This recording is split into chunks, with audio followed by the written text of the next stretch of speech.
The first impossible thing about the human warship was that my body knew it was alive before our instruments did. My people do not possess a word for the sense in trade common. Balance is too simple. Gravity is too technical. Every child of my species grows up knowing where mass is. Close your eyes inside a rotating station, kill the lights, disable the floor markings, and we can still tell which direction the largest body lies. Planets pull at us. Moons whisper. A loaded cargo bay feels subtly different from an empty one. It is not magic. It is biology. And the moment our shuttle crossed into the hollow asteroid-designated Kestrel repository, every nerve behind my jaw began insisting that down was no longer beneath my feet. Down was ahead, toward the dead ship. I gripped the restraint beside my seat. Something is wrong. Technician Ral did not look up from her console. Something is always wrong in abandoned military depots. This is different. That earned her attention. Through the forward glass, Kestrel opened around us like the interior of a cathedral built by engineers who hated sunlight. The asteroid had been hollowed nearly from end to end. Docking gantries hung in the darkness. Ancient service towers reached from the walls like frozen claws. Vast rectangular bays disappeared into blackness. And at the center of the largest dry dock floated the reason we had come. The unidentified vessel. Human, according to the preliminary survey. Military, according to its dimensions. Dead, according to every instrument aboard our shuttle. It was nearly featureless. No proud weapon towers. No visible missile spines. No aggressive armored ridges common to warship design. Just a long, dark hull suspended within the dock by ancient mechanical cradles. It looked less like a battleship than a locked door. Ral followed my stare. Still nothing, she said. No reactor output, no thermal bloom, no active electromagnetic systems, not even passive emissions worth recording. I swallowed. My body disagrees. Director Severin Holt, seated behind us, gave a small, irritated sound. That is why we brought instruments, Archivist Mar. I did not turn. And yet you brought me. Because you are a historian. You selected me because I can sense artificial mass distortions. I selected you because your reports are usually less dramatic. Ral hid a smile. Holt did not. He represented the Neutral Transit Authority, which technically owned Kestrel Repository after 17 different governments had declined responsibility for it. I represented the Historical Preservation Directorate. That meant Holt wanted to determine whether the human vessel was useful. I wanted to determine whether it was important. Those goals sound compatible until something valuable is found. Then they become enemies. Our shuttle entered the dry dock. The sensation behind my jaw intensified. Down tilted toward the human vessel. Not strongly, but unmistakably. There, I whispered. Ral's fingers moved across her console. There what? The pull changed. She frowned. Our relative velocity changed.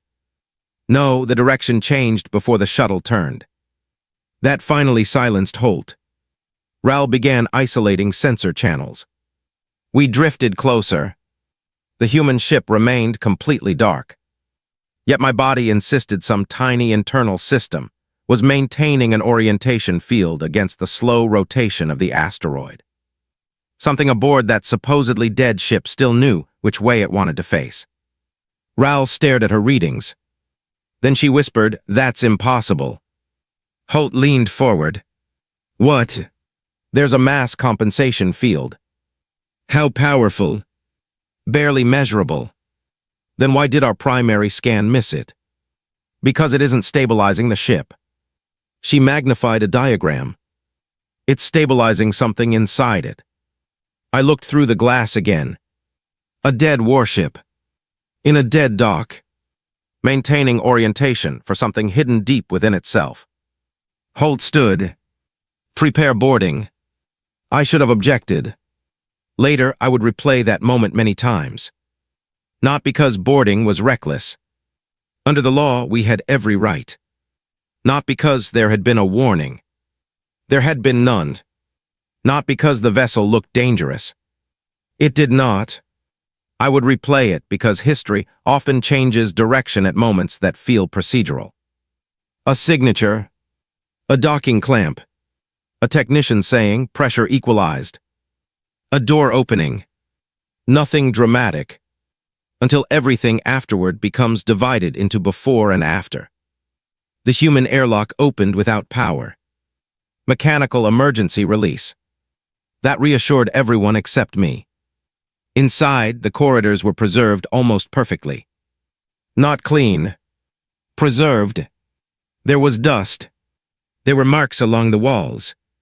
Small scratches. Wear on the deck. Personal evidence. A ship built for people rather than display. I touched one of the wall markings with 2 fingers. An arrow had been scratched into the metal beside a sealed junction. Crude. Handmade. Holt shone his lamp over it. Maintenance notation. Possibly. You sound disappointed. Historians prefer uncertainty. No historians prefer funding. Rel left. I ignored both of them and photographed the mark. The arrow pointed away from the nearest command corridor. It appeared meaningless.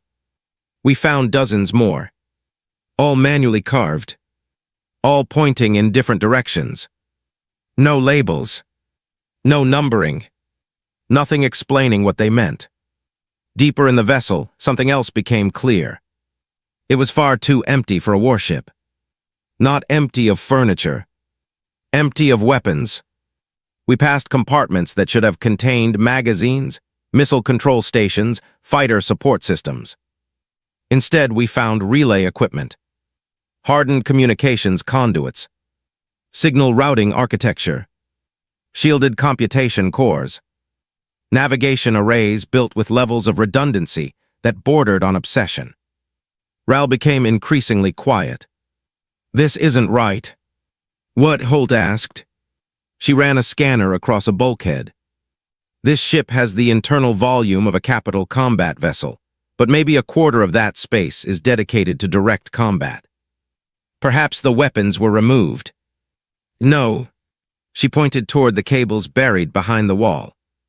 These channels are original construction. It was built this way. I looked at the dark corridor stretching ahead. A warship that was not primarily built to fight. Holt smiled faintly. Those are usually called command ships. We reached the first suspension gallery 40 minutes later. The door opened mechanically after Ral bypassed a corroded locking assembly. Beyond it stood rows of black vertical capsules. Hundreds. My first thought was storage. Then my light crossed a transparent panel. A face stared back. Human. Eyes closed. Skin pale beneath frost. I stepped backward. Ral stopped breathing for a moment.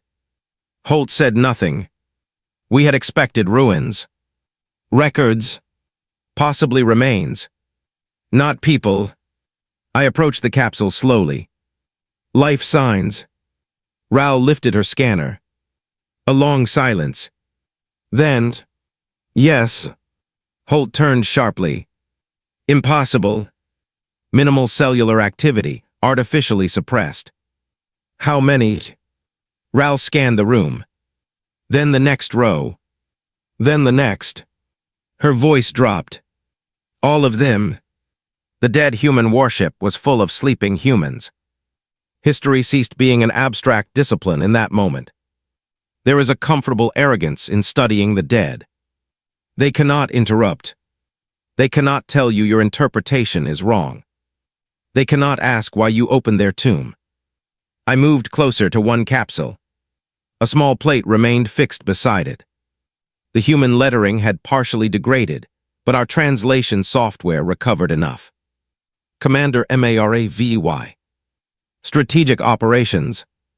Authorized. The rest was corrupted. Holt came beside me. A military officer. Apparently. Can we revive her? I turned slowly. No. He blinked. That was not a request for your opinion.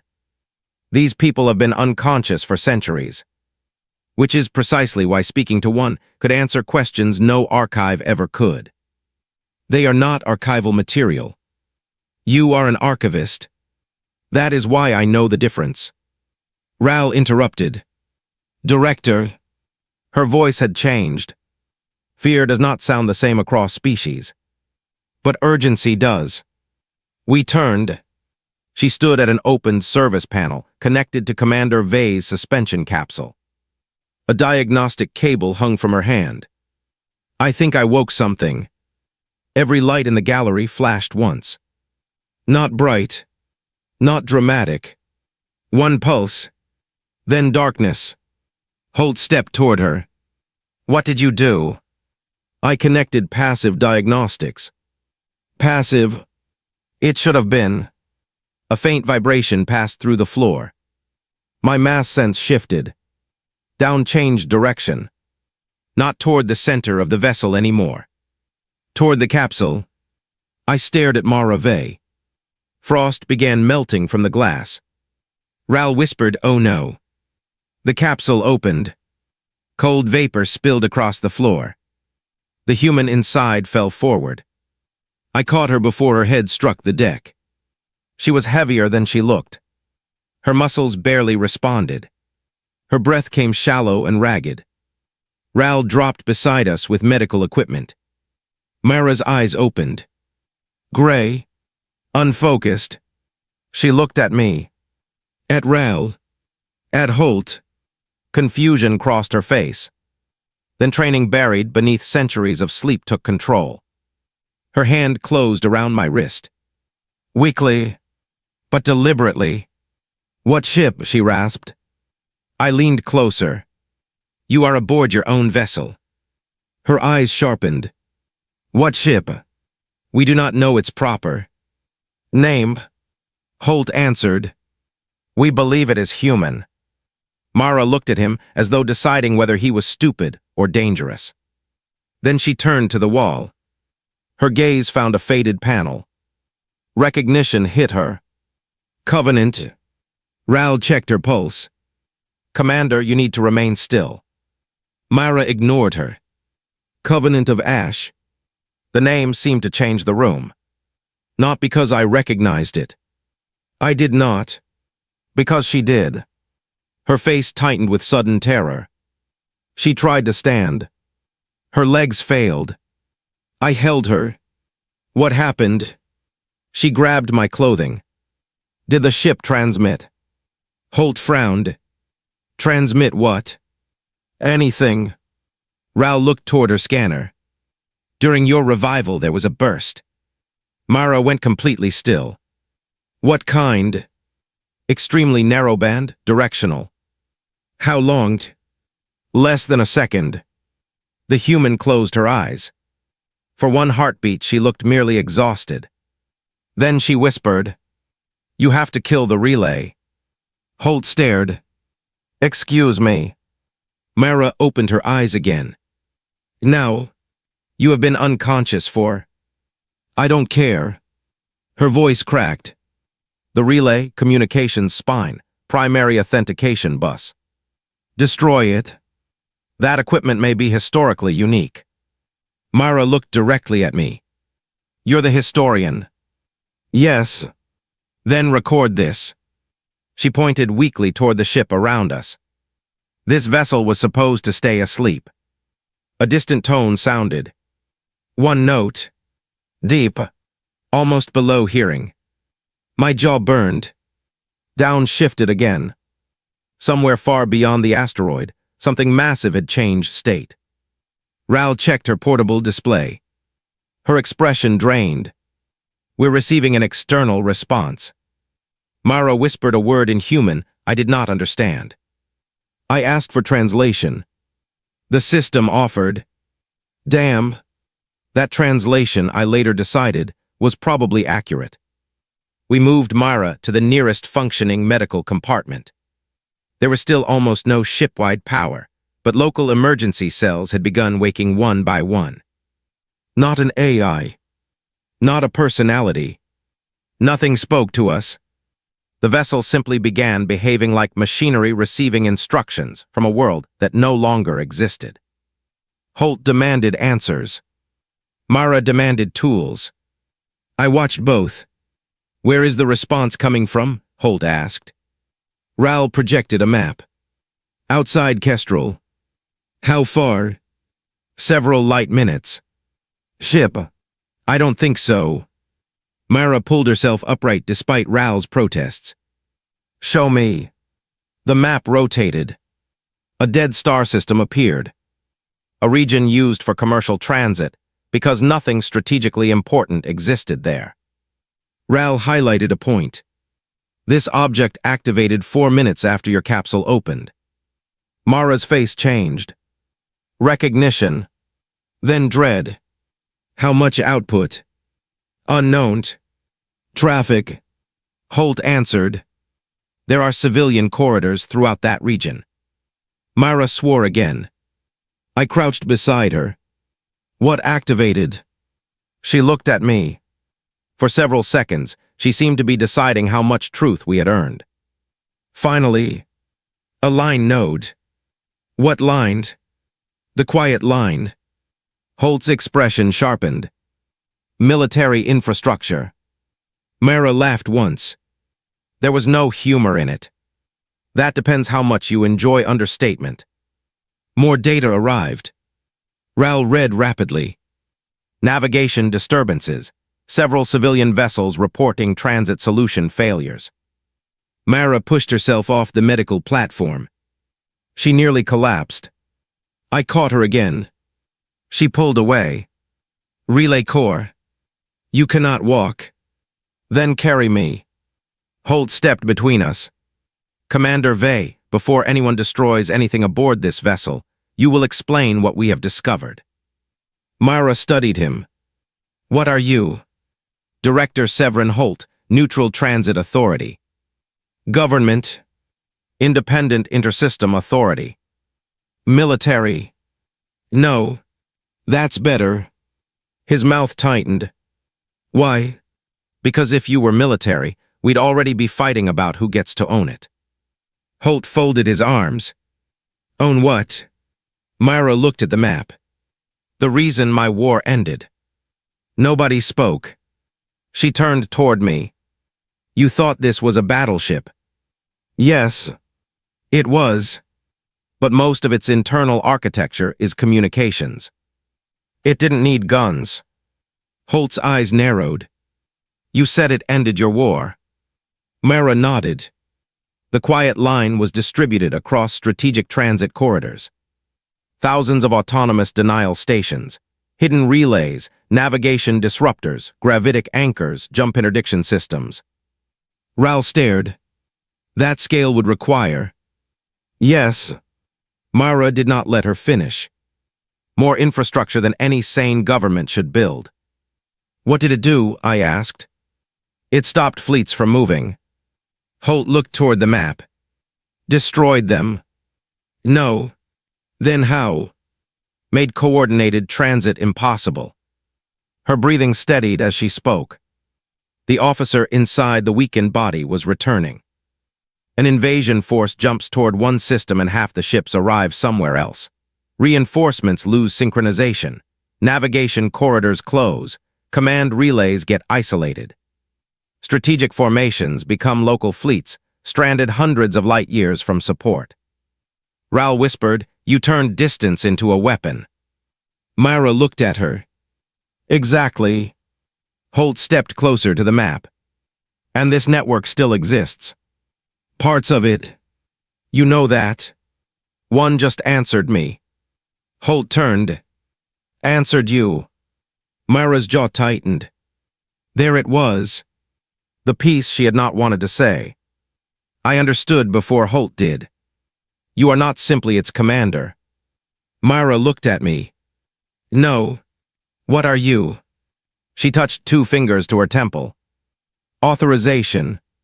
Silence. Holt slowly lowered his arms. Explain. The quiet line couldn't rely on codes. Codes get stolen, keys get duplicated. Command chains get compromised. So, so the last authentication layer was biological. Ral stared at her scanner. Neural patterning. Mara nodded. Command conditioning, memory structures, cognitive response architecture, not just who we were, what the war trained us to become. I looked back toward the suspension gallery. All those sleeping officers. Keys. Mara's voice turned bitter. Living keys. Holt asked the question I had begun to fear. Why put yourselves into suspension? Mara looked at him for a very long time. Because we won. Nobody reacted at first. Then Holt said, your civilization disappeared. That doesn't mean we lost. I felt the old instincts of my profession awaken. Records, contradictions, possibilities. You won the war and abandoned your warships. Yes. Why? Mara looked toward the scratched arrow beside the medical hatch. Her expression softened. Because winning created a worse problem. Holt almost smiled. What problem could be worse than losing? Mara looked directly at him. Having nobody left who can stop you. We reached the primary relay chamber 30 minutes later. Mara walked with assistance. She refused a stretcher. I suspected pride. Later I understood it was fear of losing more time. The deeper we moved into Covenant of Ash, the stronger my mass sense became. Whole sections were waking. Not powering weapons. Reorienting. Synchronizing. Listening. Every few minutes another distant node answered. Rel mapped them. A scattered constellation grew across the display. Holt watched with increasing fascination. Mara watched with increasing horror. At the relay chamber, we found a circular room surrounding a column of dense hardware. Mara pointed. That. Ral scanned it. I can cut power. No. Why? It will fail over. Of course it will. 3 backups. Ral sighed. Of course there are. We built it during a war. Holt stepped forward. Before destroying anything, I want a complete data copy.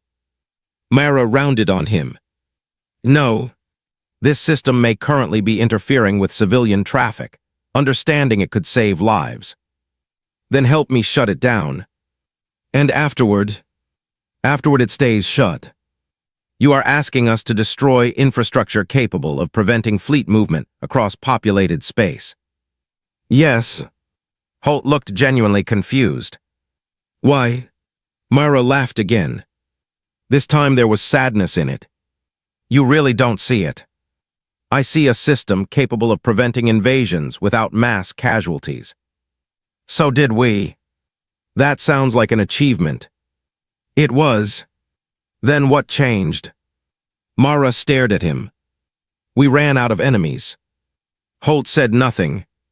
She stepped toward the relay core. The quiet line was built as an emergency measure, first to defend colonies, then to isolate enemy fleets, then to control entire fronts. Her hand rested against the dark housing. Every year we expanded its authority because the war kept getting worse. I listened. Every historian develops a sense for moments when someone stops reciting facts and begins confessing. Mara had reached one. When the last major enemy command surrendered, she continued, humanity controlled most strategic military transit in known space. Holt's eyes moved toward the map. You could have prevented future wars. Yes. You could have enforced demilitarization. Yes. You could have protected weaker systems. Yes. Then why shut it down? Mara turned. Who decides which war is allowed? Holt hesitated. A lawful authority. Who decides whether that authority remains lawful? A distributed council. Who appoints them? Member governments. What happens when those governments disagree? He frowned. Mara continued.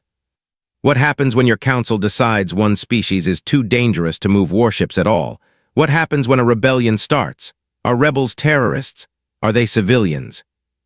What if a government asks you to close a corridor because a colony wants independence? Holt's expression hardened. You are describing governance. I'm describing power. She pointed toward herself.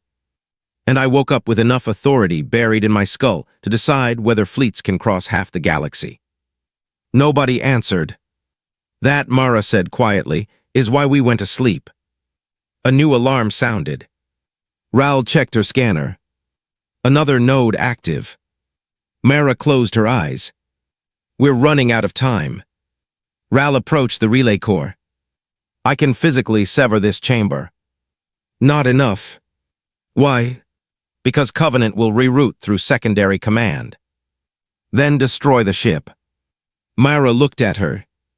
Parts of the modern transit network appear to be using old line infrastructure. Holt stepped closer. What? Mara pointed at the incoming data. Your people built new systems on top of ours without knowing what they were. Ral studied the map. Then whispered, she's right. I felt cold. If we destroy the network. Navigation failures, Mara said. Relay collapses may be worse. How many civilians? I don't know. Holt exhaled sharply. Then destruction is not an option. Mara stared at him. Destruction of the infrastructure is. He understood. You mean to destroy the authorization? Yes. How? Mara did not answer immediately. That frightened me more than anything else. Finally, she said, remove us. I looked toward the direction of the suspension gallery. The sleeping officers. All authenticated command personnel. Ral shook her head. You cannot simply remove neural conditioning without. I know. Some of them may never wake normally. I know. You included yourself. Mara met her eyes. Yes. Holt stepped forward. Absolutely not. Every head turned. He seemed almost offended. You possess a functioning strategic system capable of stopping large-scale war without planetary destruction, and your solution is to mutilate the only people who can operate it. Mara's expression went still. There it is. What? The sentence. What sentence? The one we used. Holt stared. Mara spoke softly. We said exactly what you just said. No one moved. The system saves lives. The system prevents war. The system is too useful to destroy. Her gaze dropped. Every terrible thing built during that war had a reasonable sentence protecting it. Holt's communicator flashed. He glanced down. His expression changed. Authority returned to his posture. I have received an emergency mandate from Central Transit. Mara's eyes narrowed. For what? To stabilize this situation. You mean secure the ship. I mean prevent irreversible action until specialists arrive. How long? Several hours. We don't have several hours. Your opinion is noted. Mara stepped toward him. He did not move. I am placing Covenant of Ash under neutral transit authority protection. Mara almost smiled. You found it fast. Found what? The reason we went asleep. Holt's security personnel entered the relay corridor 16 minutes later. They were not soldiers. That would have made things simpler. They were security officers carrying legal orders. Polite, professional, certain they were preventing reckless destruction. Holt ordered Mara confined. I stood between them. I still do not know why. Perhaps because she was history. Perhaps because she was frightened. Perhaps because I had finally realized those were not different things. Archivist Mar, Holt warned. You do not have preservation jurisdiction over living persons. This vessel is under authority control. She is not the vessel. She is literally part of its command architecture. That does not make her equipment. The words struck me as soon as I said them. Earlier that day, I had thought of her exactly that way. A living record. An artifact that could answer questions. Myra looked at me. For the first time since waking, some part of her suspicion disappeared.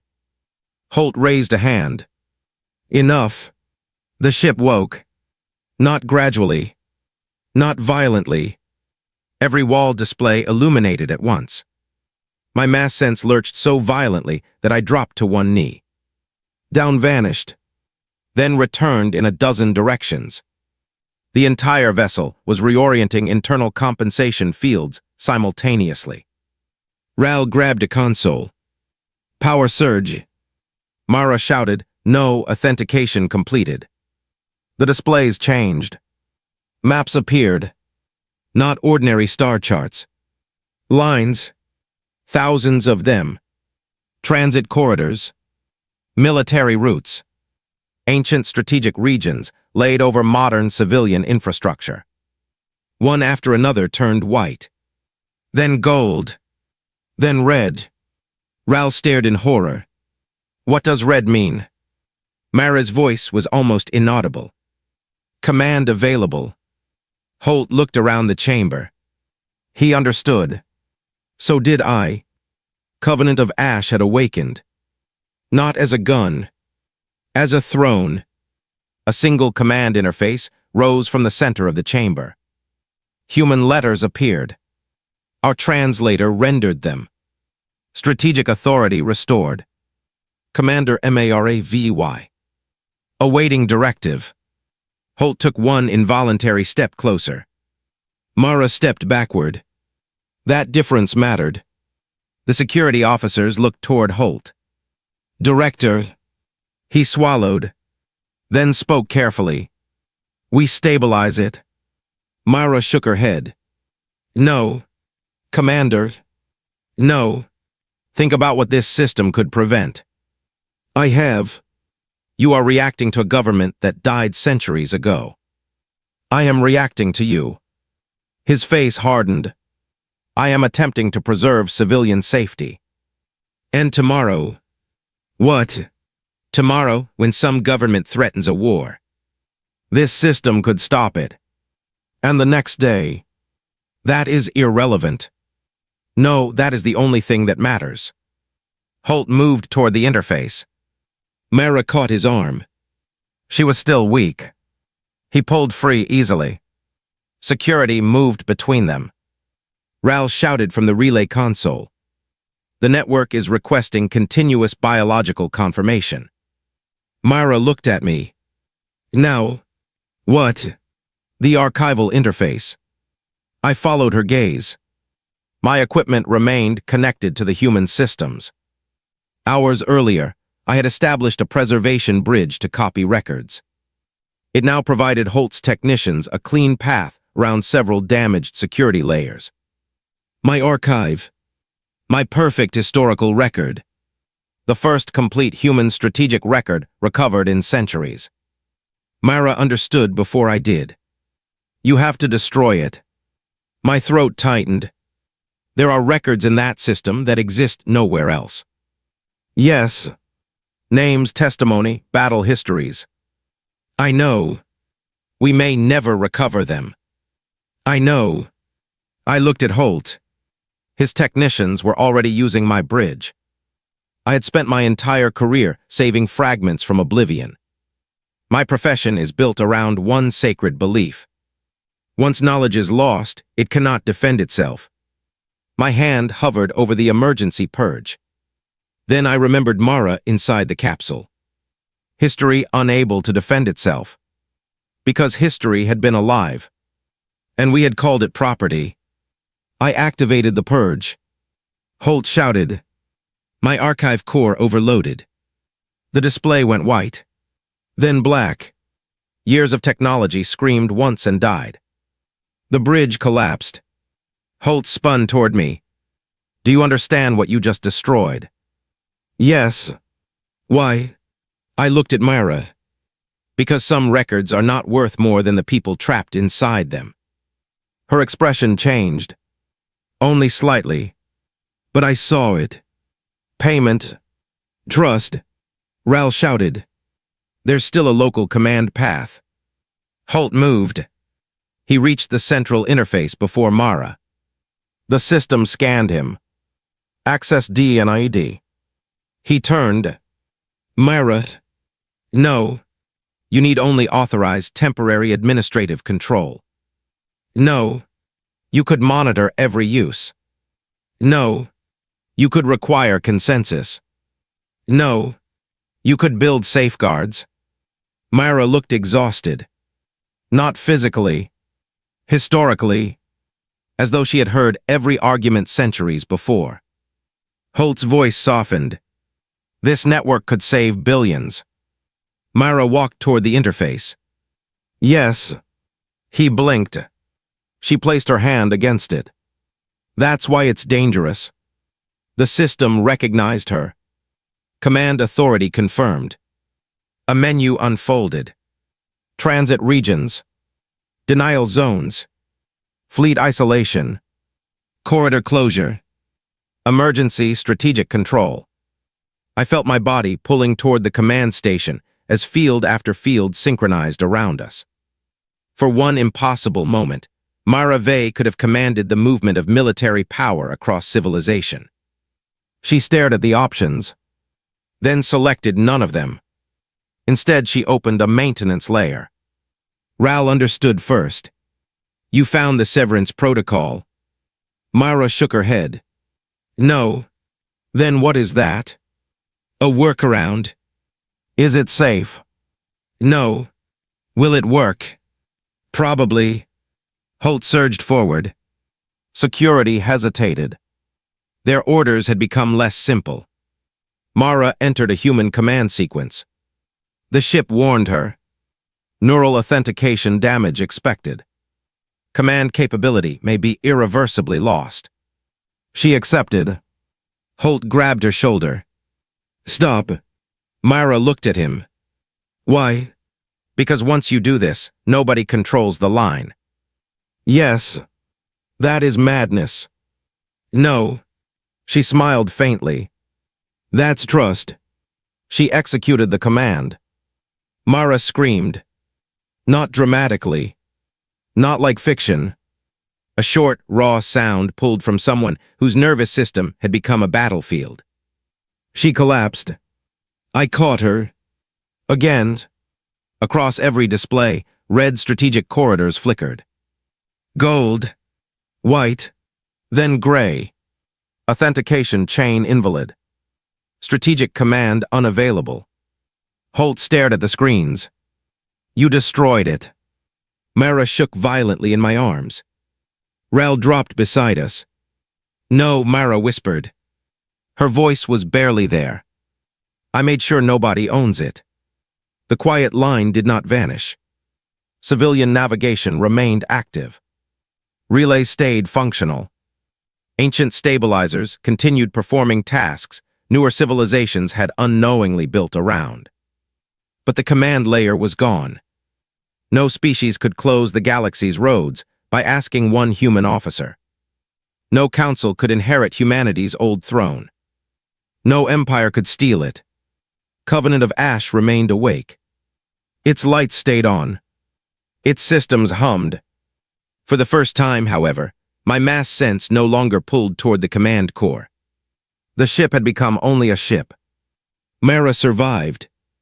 Not unchanged. Some memories never returned. She remembered the war. She remembered her crew. She remembered why the quiet line had been built. But entire sections of command conditioning were gone. Names of operations. Authentication sequences. Strategic maps. Pieces of a life deliberately converted into keys and then deliberately broken. When we began reviving the remaining sleepers under medical supervision, we discovered the same severance could be performed more carefully before full consciousness. Some recovered almost completely. Others did not. Mara visited every one. She never apologized for what she had done. But she never pretended it was free. Director Holt faced an inquiry. He was not imprisoned. I know some readers of my report find that unsatisfying. History rarely provides punishment calibrated for narrative pleasure. He had obeyed emergency authority. He had genuinely believed the quiet line should be preserved. He still believes it. I know because I asked him. He told me that someday civilization would regret losing the ability to stop wars before they started. Perhaps he is right. That is the uncomfortable part. Mara never needed him to be evil. Only convinced. Weeks later, Kestrel Repository reopened under joint historical protection. Covenant of Ash remained in its cradle. There were proposals to dismantle it, proposals to museumize it, proposals to destroy it. Mara rejected all three. Eventually, someone used the word embassy. That one she accepted. I became its first civilian archivist. A strange promotion for a man who had personally destroyed the most valuable archive of his career. My colleagues still remind me of that. Usually before asking for copies of the records, I did manage to save. On the first morning Covenant opened to visiting scholars, I walked the main corridor alone. My body felt comfortable. Down was beneath my feet. The old artificial pull was gone. Near the junction outside the former command section, I found Mara crouched beside the wall. She held a small metal tool. "What are you doing?" She glanced back. "Maintenance. You are not an engineer. Never stopped humans before." I walked closer. She was scratching an arrow into the bulkhead. The same crude kind I had found throughout the ship. I pointed. "I have wanted to ask about those since the day we boarded. Orientation marks. We have navigation signs." "So did we." "Then why scratch these by hand?" Mara sat back. During the war, automated navigation got compromised sometimes. False routing, damaged sensors, enemy interference. She tapped the arrow. So crews started marking a direction manually. What direction? Whichever way they had verified was safe. I looked along the corridor. The new arrow pointed toward the public archive rooms, away from the dead command chamber. If navigation disagreed, you trusted the mark until a person checked. I considered that. A crude system. Very unreliable. Sometimes. Then why preserve it?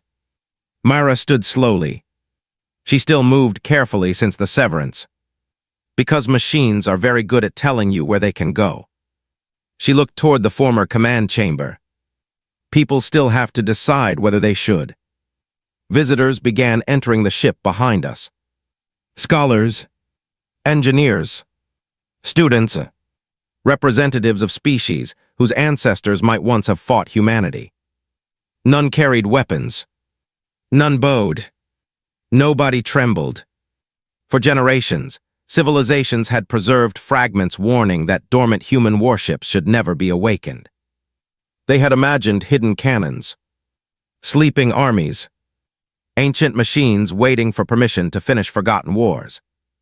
They had misunderstood. Covenant of Ash had been dangerous because waking it restored a choice humanity had once decided no one should possess. And the first human who opened her eyes had not asked how much of her old power remained. She had asked how quickly she could make sure nobody inherited it. I had spent my life believing history mattered because it preserved what civilizations had achieved. Humans taught me something less comfortable. Sometimes the most important thing a civilization leaves behind is the power it decided not to keep. I looked at Mara's crude arrow one last time. Then I followed it.